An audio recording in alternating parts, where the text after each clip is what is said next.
Good morning, DJ and PK. It's 97.5 The Zone. Welcome in on a Monday morning. Penn State's looking for a football coach, and Kalani Sitake's name is in the mix. Will he do it? Will he get the offer? Will he get the counter from BYU? What does he want to do? Will the Nittany Lions pivot in another direction? Oh, there are so many questions.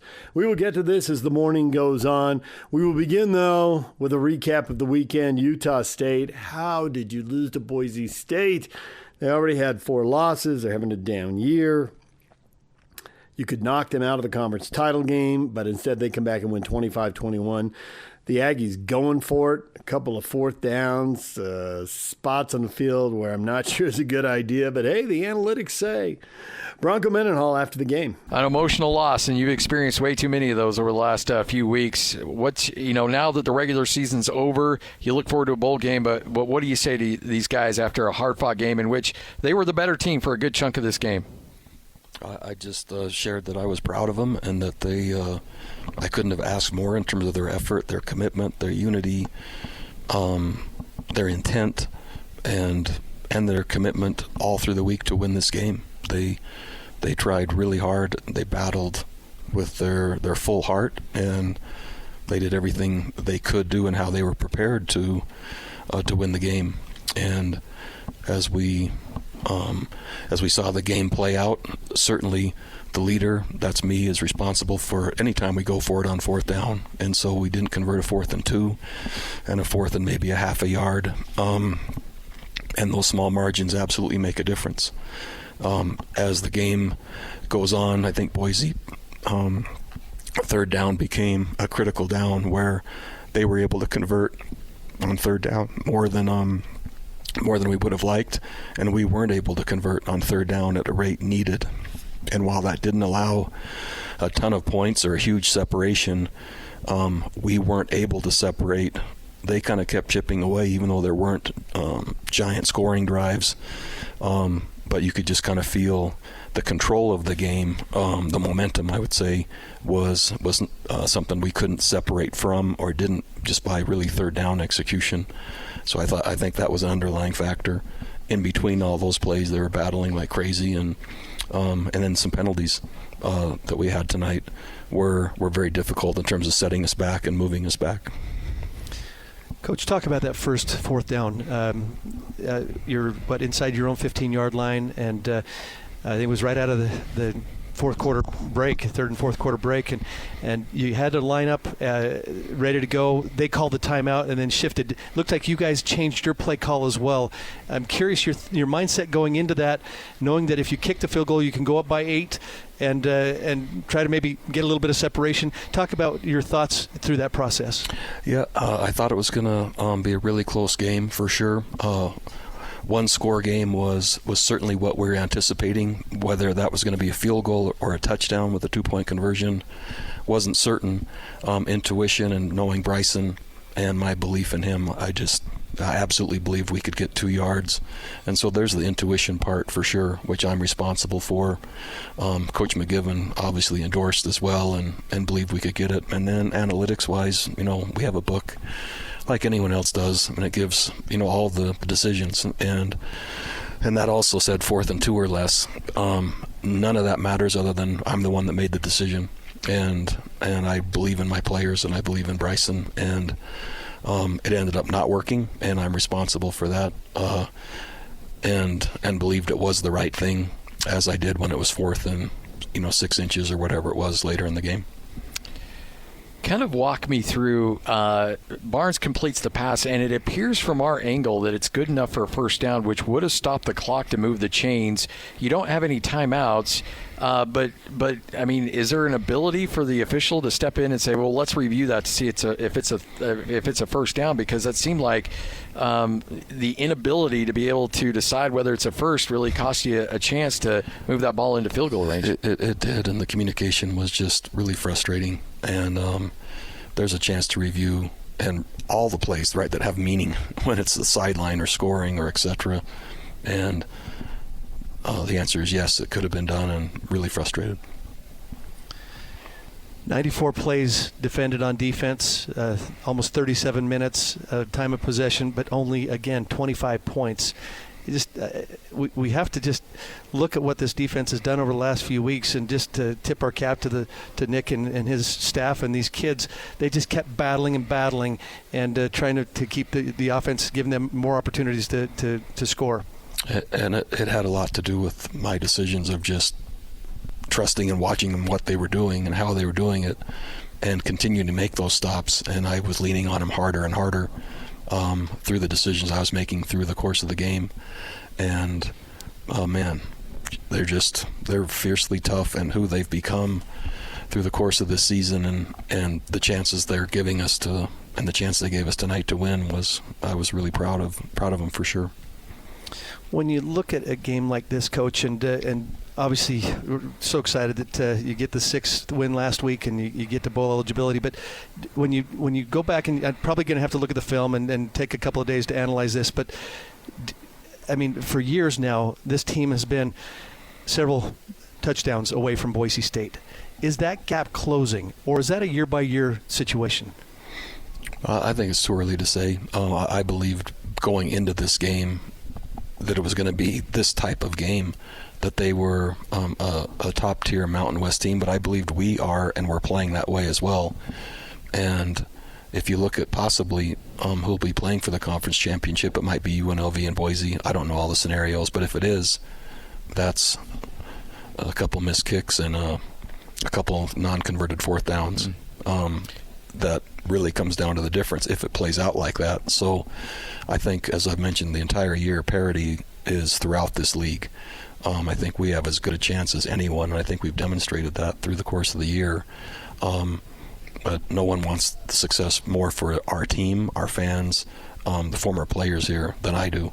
And I was just so impressed by the attendance, the support we received tonight playing here in Maverick Stadium, what it's been like all year. And for our fans to turn out and support us like that again I'm just grateful. And I just think it's been exceptional. With a lot of young players coming onto this, or that are on this roster, just how important are these next few weeks that you get in extra practices and their development for their long-term growth? It's mixed. So there is that opportunity for sure. The season's also been long, and the finals week finishing school and finals weeks are coming up, and so enough appropriate rest prior to enough practice to give us our best chance to win our bowl game, but also to develop players. So much of that has to do with whom we're playing and when, the academic calendar, and how all that fits. And so there's moving parts. Yeah, extra practices help. They also sometimes are redundant and not needed in relation to context of what a team looks like injury-wise, where the academic calendar fits, and when you're playing. And so we'll devise that as we go. And I know you've got early signing day is, I guess not early anymore, but next week with your high school signings. But I'm just curious, Coach, out of what happened 2 weeks ago and again tonight, what are the positive messages that you can take out of those difficult situations that you can teach your young men and your staff that comes out of these kinds of tough situations? Well, you have to play your way into those games before you can play your way and win them. And there's a number of those that you take right to the end, and that then becomes what you're expecting, what you're seasoned for, what you're capable of, and then there becomes a confidence and a stability and a consistency that happens in those moments, and that's right where we are. So we're pushing it right to the very end against UNLV. Went on the road, played really well, and beat Fresno, and then at home had a great chance tonight and multiple opportunities to separate and to win, and so that's all well deserved and hard earned by our team. And now, right, the execution and the precision throughout, we just keep working to make that cleaner. So I've always kind of shared philosophically that culture precedes performance, and so the matter-of-factness of how hard and how much the investment and how the commitment they're putting in is remarkable. Now the execution has to match that and then hold in the critical moments, and That's the sequence really of how it works. All right, there's Utah State football coach Bronco Mendenhall. We got more football coming up with the Utes and the Cougars. We also have to check in on the Jazz and Mammoth. Bad weekend there. We'll get to that next. Stay with us. Good morning, DJ and PK. It's 97.5 The Zone. Welcome in. A reminder, join Hans and Scotty at the El Matador Restaurant, 606 South Main in Bountiful today from noon to 3. El Matador, a Utah Mexican food staple for over 50 years. Well, the Utah Mammoth, that was a bad month in November.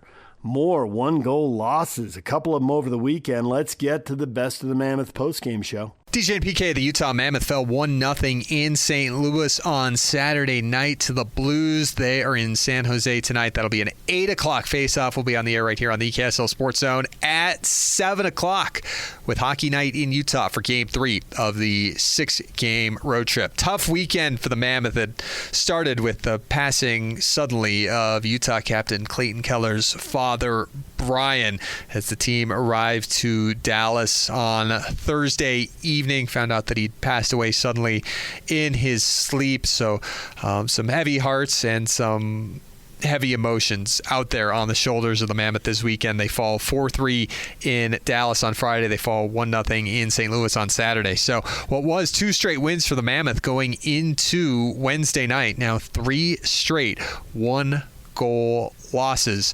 But you could tell, they weren't quite as connected as usual, and there was a lot more than hockey going on for the Mammoth this weekend. Real bright spot for Utah on Saturday night, Karel Vejmelka. He stopped 18 of 19. Out ahead, here come the Blues with numbers. Buchnevich back for Broberg. Buchnevich shoots. Kicked away by Vejmelka. Wrist shot. Save made by Utah's netminder. 3 times in the last 4 games, he's allowed 2 goals or less. So you remember there was some questions about Vejmelka and his numbers in November not being as high as usual, but seems to be right back on track there. And again, the Mammoth, a couple key moments in 3 straight games from having 3 straight wins falling by a count of 1-0 on Saturday night. And again, the raw emotion of Utah playing for their captain, Clayton Keller, who had just lost his father. We heard from Clayton after the game on Saturday night. A, how are you doing, and what did that mean to you tonight? Whew. Yeah, first off, teammates, coaching staff, management has been unbelievable towards me, my family.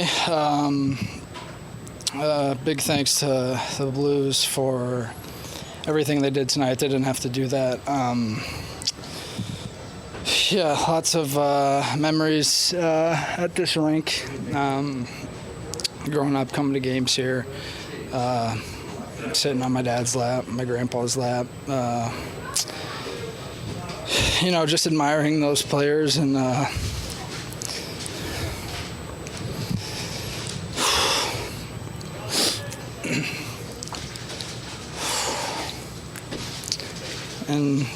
wanting to be out there.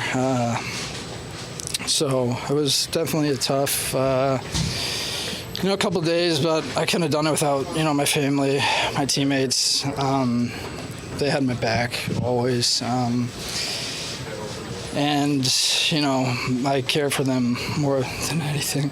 Utah had a 5-minute power play in the 3rd period. Scary moment. Logan Cooley skating through the neutral zone got kneed by Alexei Toropchenko. He left the game, did not return. Utah got a 5-minute power play and did not score on it. That's another thing Utah is hoping to leave behind in that month of November is their power play scoring just a pair of power play goals the entire month. Let's hear more on the contest from Saturday night from Utah head coach Andre Cherney.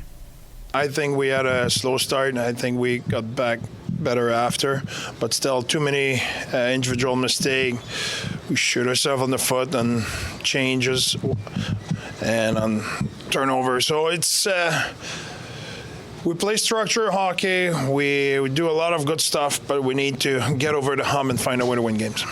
In terms of some of the details, cycle chances, interior shots, things like that on the offense, what was causing, I guess, was it self-inflicted or was there challenging? No, I think we worked, but our execution was not good enough. We need to connect more play together, and that is not something it's not something you want. In the sense, the player they don't try to not execute. They try to do the right thing, but we need to dig deep and find a way to have the more swagger with the puck and make more plays. And I think we don't generate enough volume. We did last game before, but today it was not enough volume at the net and not enough traffic at the net. We did just get a chance to speak to Keller for the first time. The gestures done by the St. Louis Blues and the Dallas Stars, can you speak to kind of just the hockey family and obviously the support they're showing for your team? That's amazing. It's that's what's unbelievable about hockey. It's unbelievable people in that game, and I think it's coming from the right place, coming from the heart, and we appreciate it a lot. And we will have hope to get the 2 points for Cals, but it is what it is. Cooley went off the ice. No, I don't have an update. I don't know.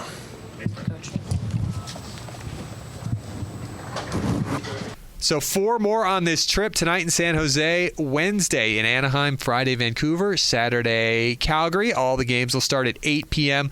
and will be on the air at 7 p.m. right here on the KSL Sports Zone. Hockey night in Utah. The Mammoth back home a week from tonight, taking on the Los Angeles Kings. We'll be talking all about the Mammoth all week long. We're back from our Thanksgiving break with all new episodes of Mammoth Daily, wherever you get your podcasts: Apple, Spotify, on the Utah Mammoth YouTube page, and SCG Plus. Mike Folta and myself every day for 30 minutes or so. We've got the Monday Morning Power Play on today's episode, so hope you can like and download that and share it after you listen to DJ and PK. So have a great rest of your Monday, and I'll be back later on tonight right here on the KSL Sports Zone with Hockey Night in Utah ahead of the Mammoth and the San Jose Sharks for the second time in less than 2 weeks. These two teams went to overtime in their last meeting on November 18th. Utah beat them at Delta Center 6-3 in October. Utah Mammoth will try to turn things around in December after winning just 4 times in the month of November. All right, let's switch gears to the Utah Jazz. They did get the win over Sacramento on Friday, but then Sunday blown out by Houston. Not competitive. Here's the best of the postgame show. JP Chung on your Jazz recap on DJ and PK. The Utah Jazz played one of the best teams in the league in the Houston Rockets, and they were outclassed. 129-101 the final score. 17 total turnovers, 14 steals by Houston. Led by Alperen Şengün with 27 points. Kevin Durant chipped in with 25, and that's quite the luxury to have KD be an add-on and not have to be the main piece. After the game, Will Hardy gave his thoughts on a tough outing. Yeah, it wasn't a very good game. A lot of categories. Live ball turnovers, 14 of them. We've talked about this before. It's impossible to make up for those plays. Not being strong with the ball in different moments. I assume there's going to be 3 or 4 a game where the ball flies out of your hands or things happen. But got to be a little more solid. We obviously didn't shoot the ball well from 3 at all. And I thought for the majority of the game, we actually did a really good job of keeping them off the glass. At halftime, they had 5 offensive rebounds. This is a team that lives on the offensive glass.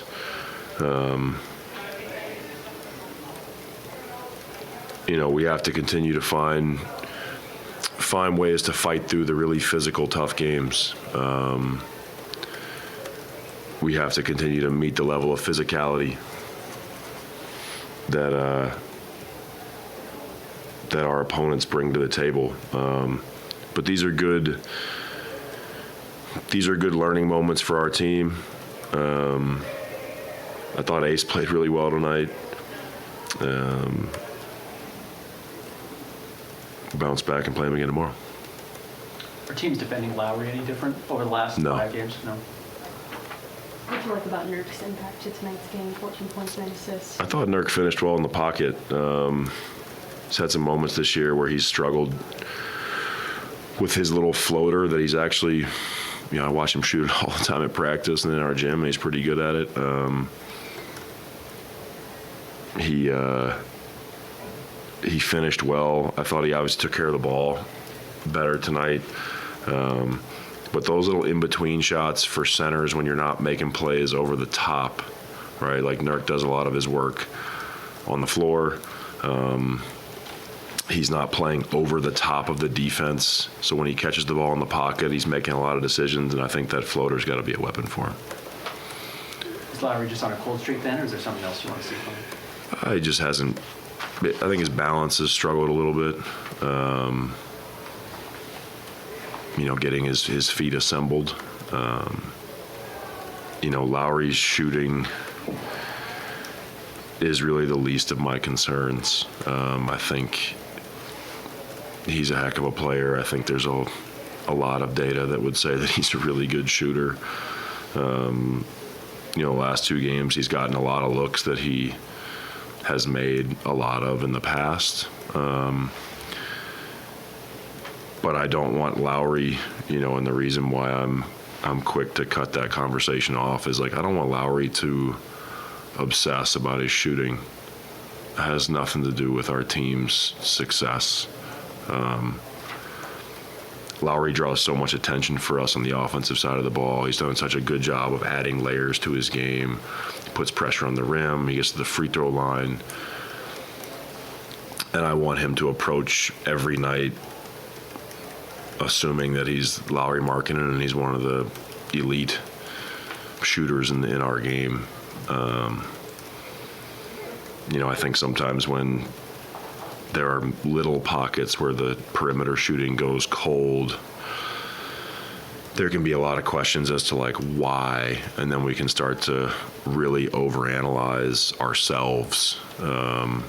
Is it my base? Is it my follow through? Is it my grip? You start thinking about it too much. I want Lowry to trust the work that he's put in and that he continues to put in. Look at Keontae. He had been playing really well before tonight. Do you want him to watch the film of this, or do you just say, hey, go back to play the way you were, 2 days ago?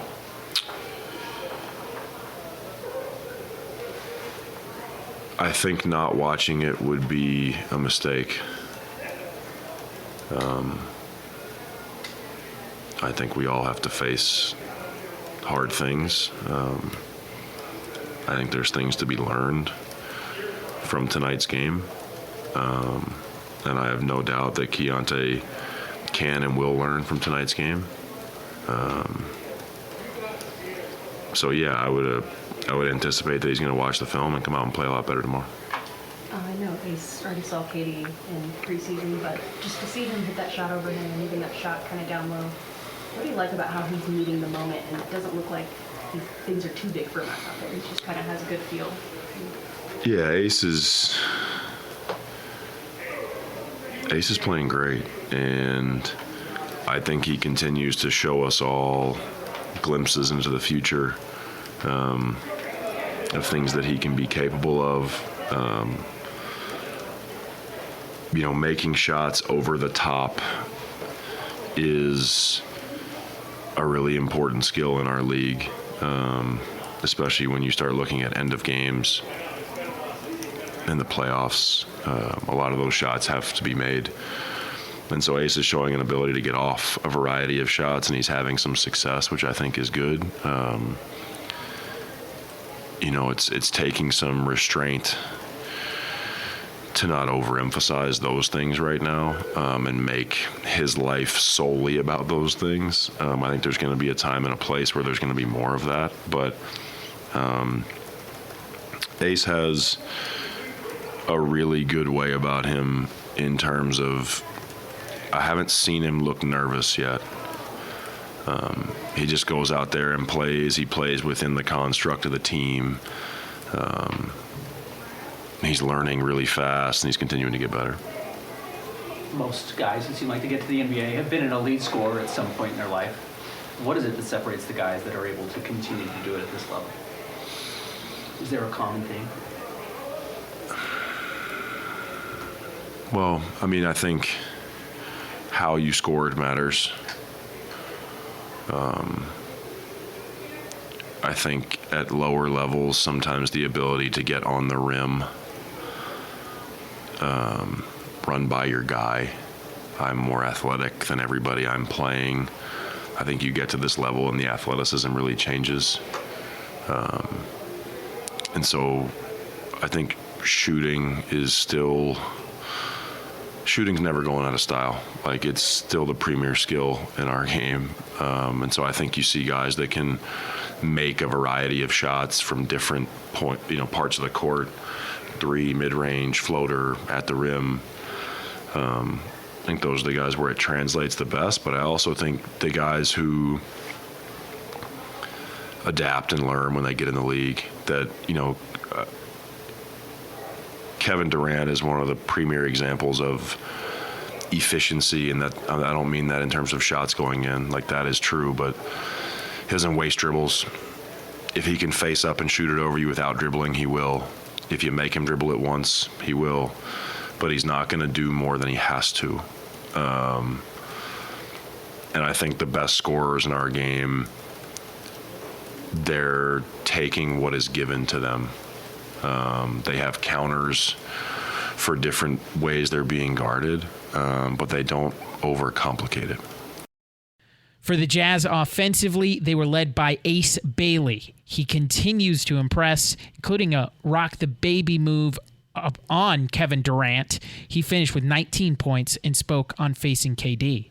What's the biggest takeaway from this game in terms of what you guys need to do differently tomorrow? Communicate, for sure. Just communicate, being in positions, following the scout. For you, you got to match up against KD in the preseason too, so this isn't the first time. But just do you continue to kind of learn from him in games like this?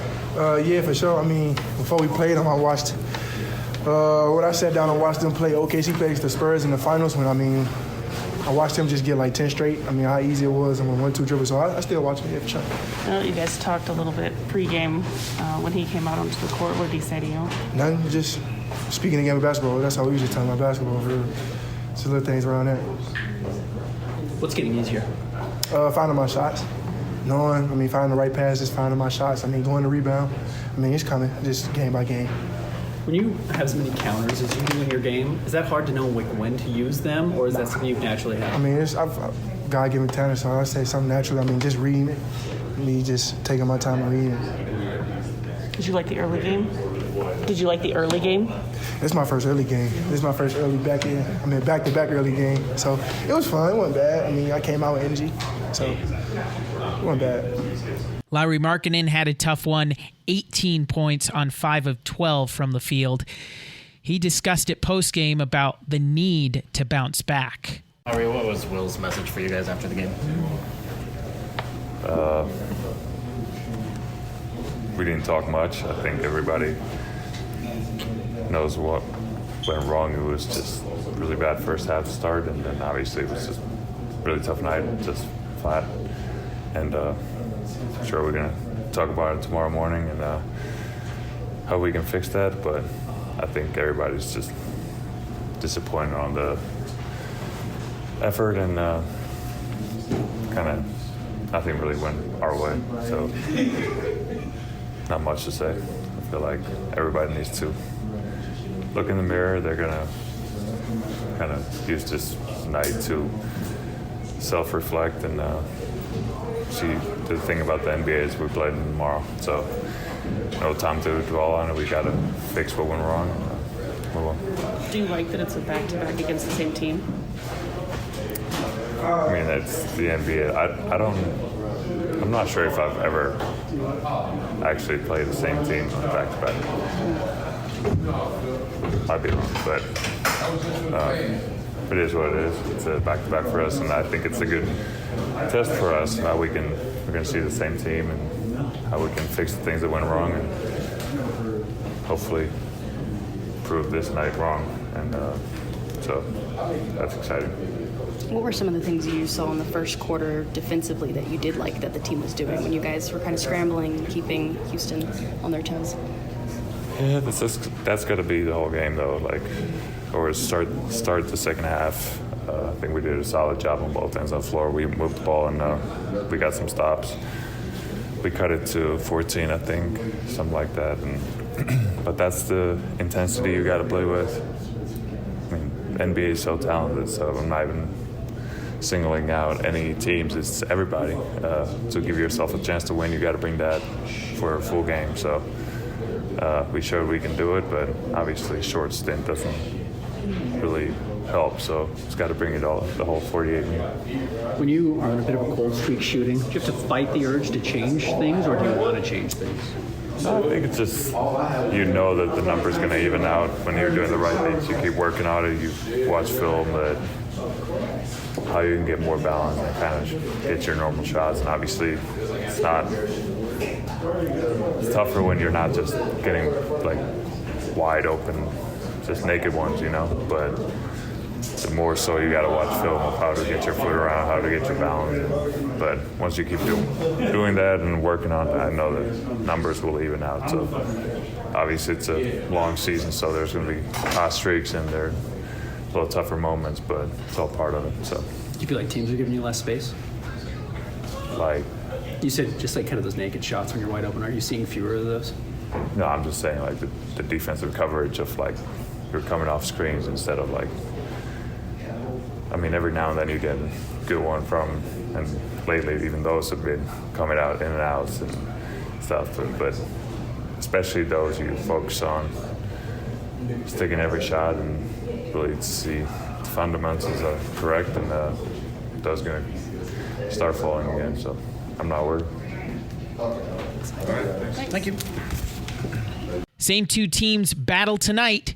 Pre-game coverage between the Jazz and the Rockets begins at 6 o'clock on SEG Media. All right, there is the best of the post-game show. And a reminder, nominate the U Sports volunteer that you know for the Hercules Hero of the Week. Submit your nomination to KSLSports.com/contest. Listen every Thursday afternoon to JJ and Alex for the winner and help us celebrate the efforts of those volunteers making an impact with the Hercules Hero of the Week, sponsored by Hercules First Federal Credit Union and Beehive Meals. All right, we're going to take a break. When we come back, Kalani Sitake and Kyle Whittingham after they pick up their wins this weekend. Stay with us. Good morning, DJ and PK. It's 97.5 The Zone. Well, the Utes did it. They get win number 10. It wasn't pretty. The run defense was better, not great. The run offense was good, but not great. But ultimately, they got the 10th win. That's what matters. Here's Kyle Whittingham after the game. All right. Proud of our guys to get the 10th win on the season.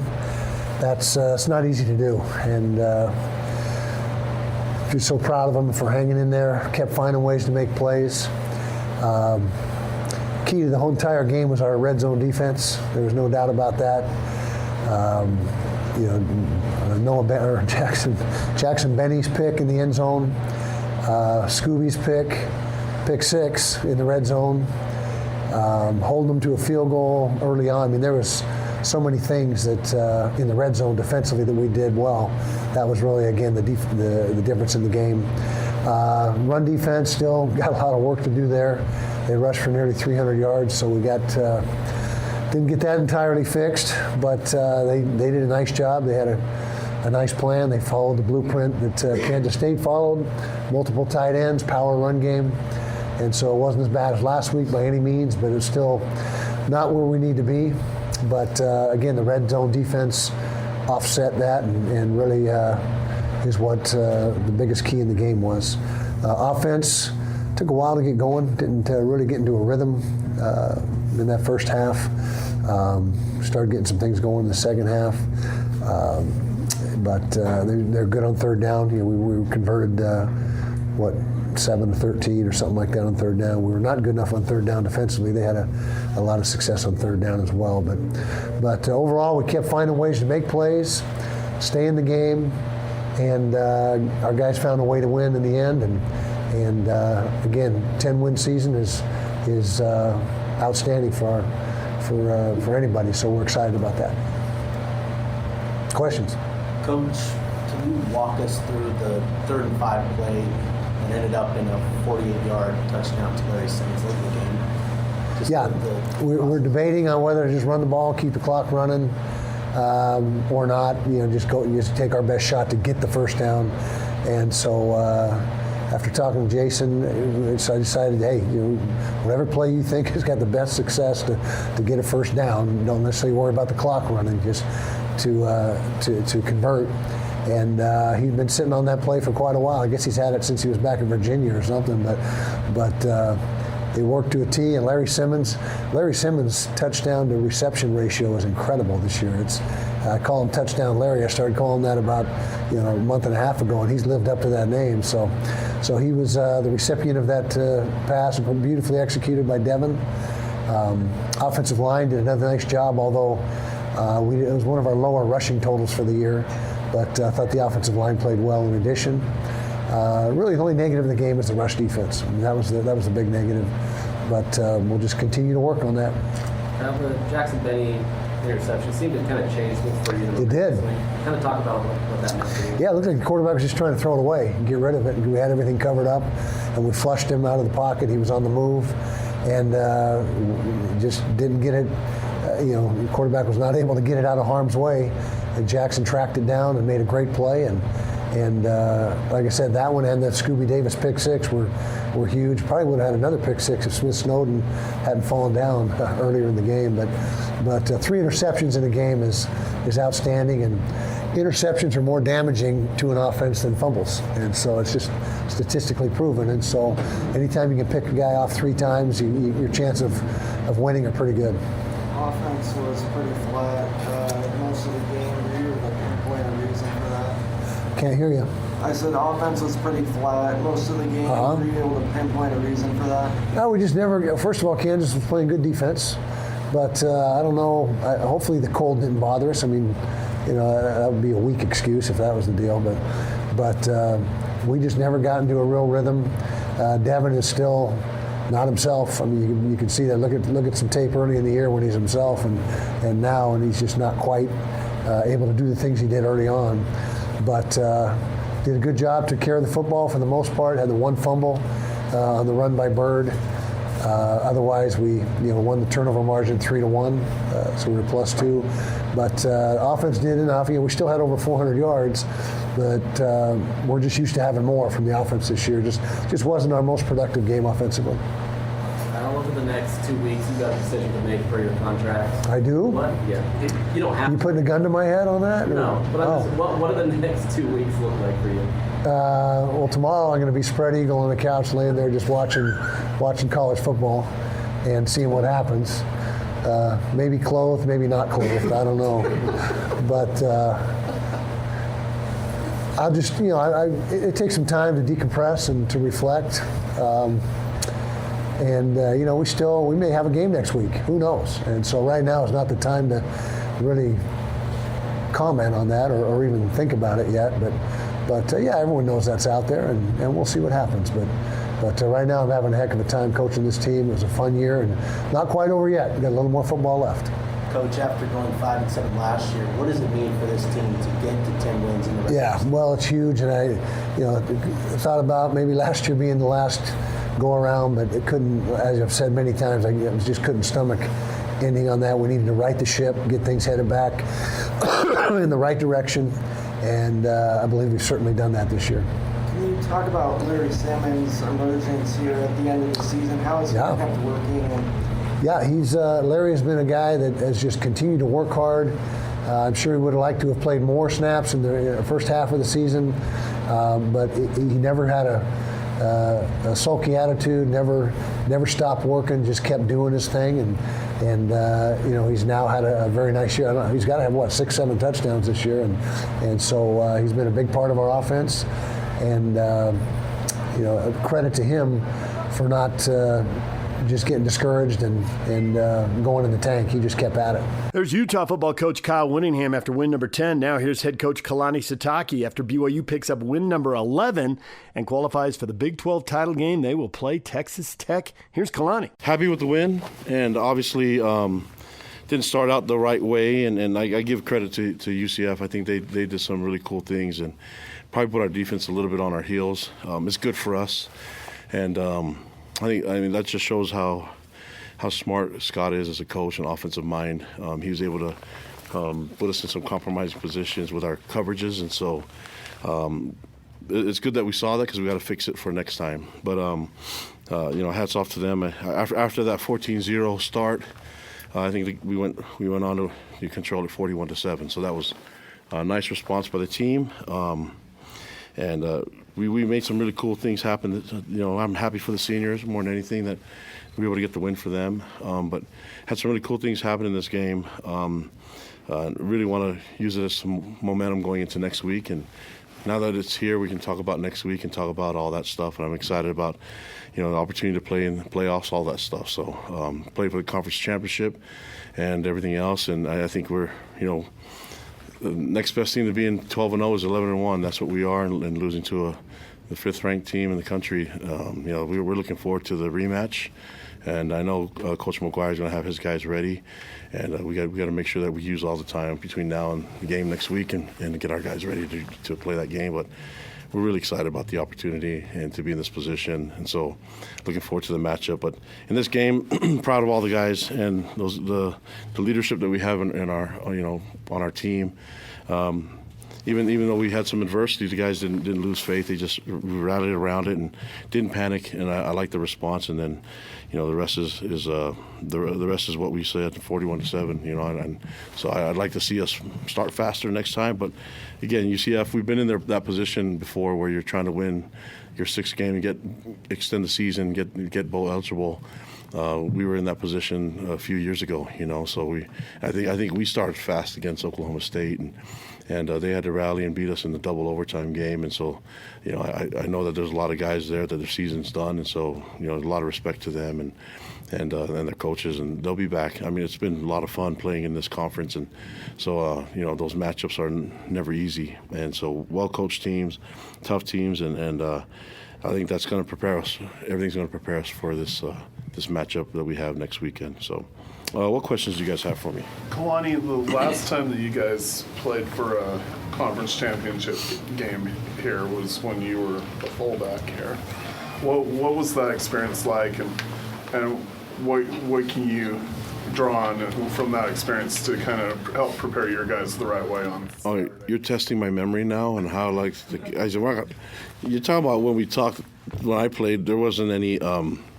It wasn't even HD, so I don't think you want to look at the film. But no, it was great moments. It's another game, but it's a game that everything's counting on it. The winner wins the conference, and so we fought hard, and we talked about. I talked to the team earlier this year, and we set a goal. And I know a lot of people don't want to hear it, but we said we want to be 12-0, and everybody in that room believed we can get it done. And so we said that from the beginning, and we reminded ourselves in August that that's what we wanted to get done. And then we started working on it in January, though. So I appreciate all the hard work from all the seniors and the upperclassmen and the coaches. I mean, I just got to give a lot of credit to the coaches and what they've been able to accomplish. Won a lot of games in the last couple of years, and then played some really tough teams, and so they should be really proud of what they've been able to accomplish.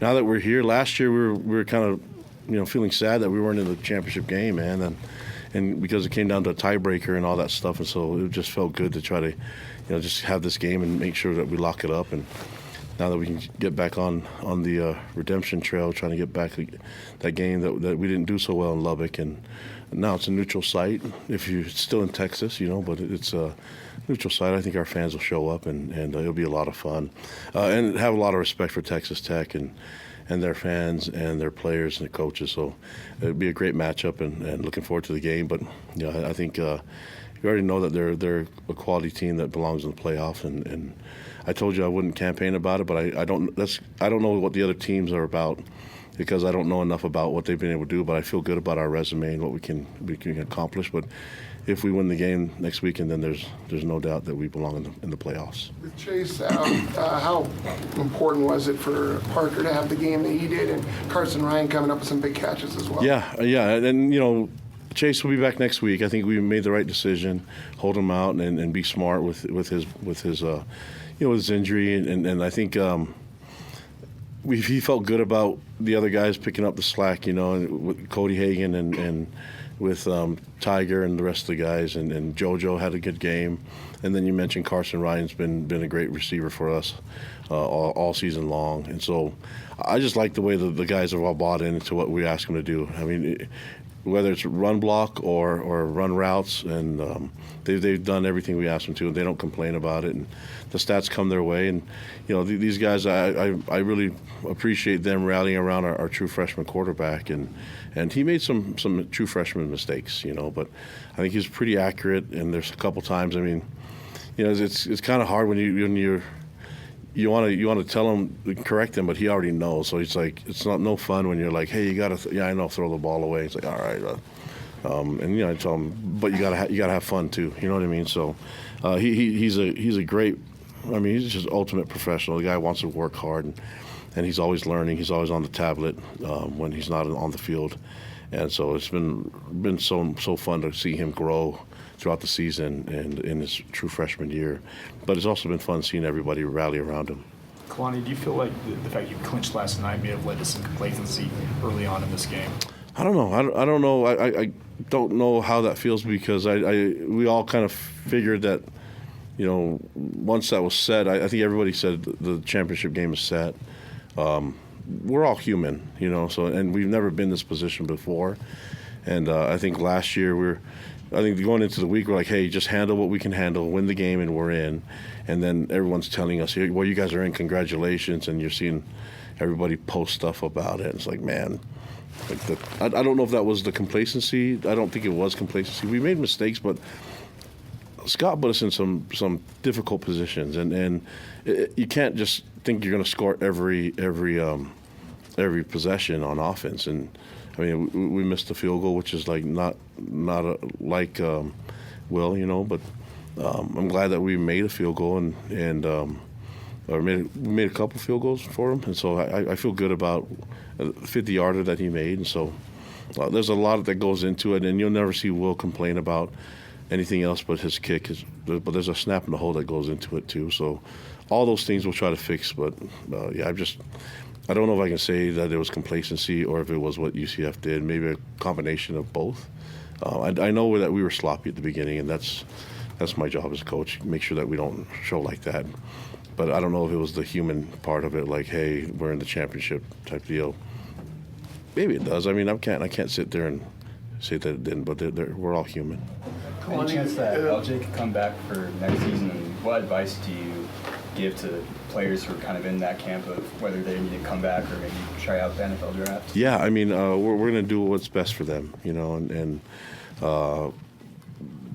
what's best for them is to make sure that we give them a farewell, then rather than not get it covered. I mean, Chase had the same thing last year.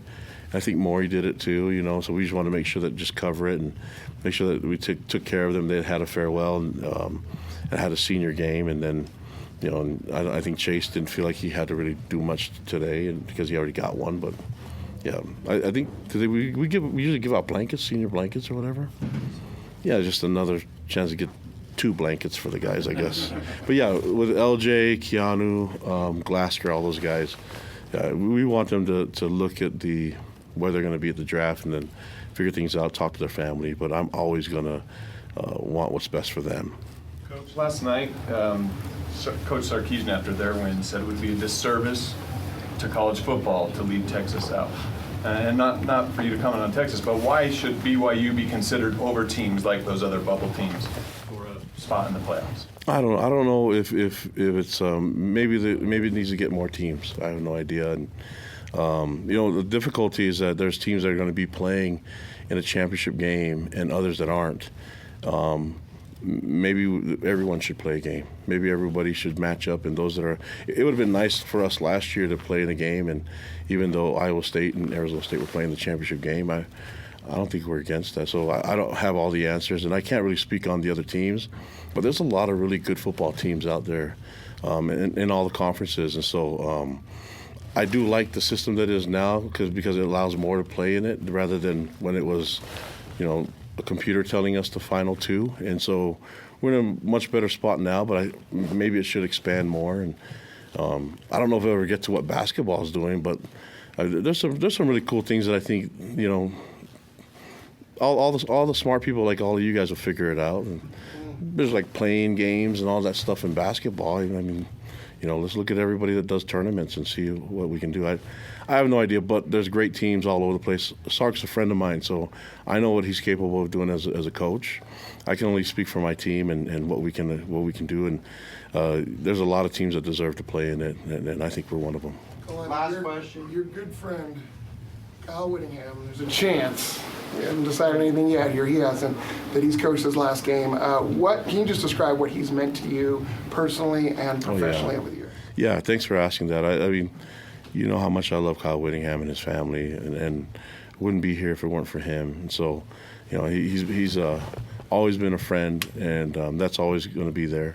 I don't know. I know that, Morgan Scalley's a friend of mine too, so I can't really speak on what they have going on there, but they've had a great year, and they're playing some great football, and, but I don't know what he wants to do. I mean, he's much better at golf now, and I know he's always going to ski, and he's got a couple Harleys that he likes to ride around, but I just can't imagine him not being around football. You know what I mean? So I know that he'll, if he decides that it's time for him to hang it up and hang his whistle up, I know that he's going to do something with football. He just can't help it. But there's people like myself and a lot of guys on our coaching staff that would not be where we're at if it weren't for him. And he's done some amazing things for football in this state.